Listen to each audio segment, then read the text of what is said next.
So this is my small room. I have a bit of a kitchen. I spend a lot of time in here studying.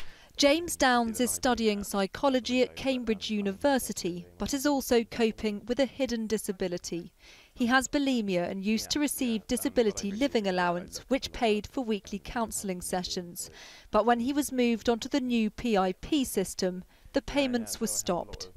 My daily reality was struggling so much with food for hours per day, being sick, vomiting, and to read that no, you don't need any help with this at all, just didn't match at all. And it made me feel like my problem wasn't real. I went into a real crisis and was sort of stockpiling drugs to take overdoses, things that I'd worked really hard to avoid, things that I am not proud of. James appealed at tribunal and eventually won, as have 119,000 other people who've appealed their cases.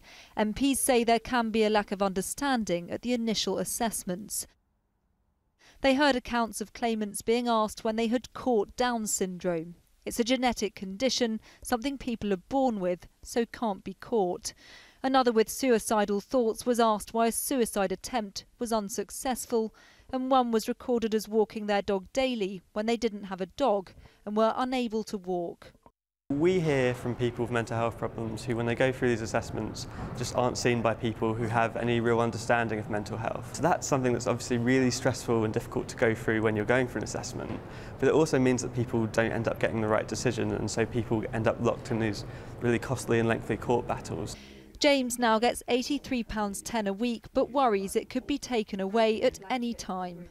The idea that it can just be lost at any point really sort of gives me anxiety that what I'm building in terms of my recovery is really fragile. The government is now reviewing all PIP cases and says it's working with the private companies that carry out the assessments to improve transparency and trust. For James, that will take time and understanding. Olivia Kinsley, 5 News.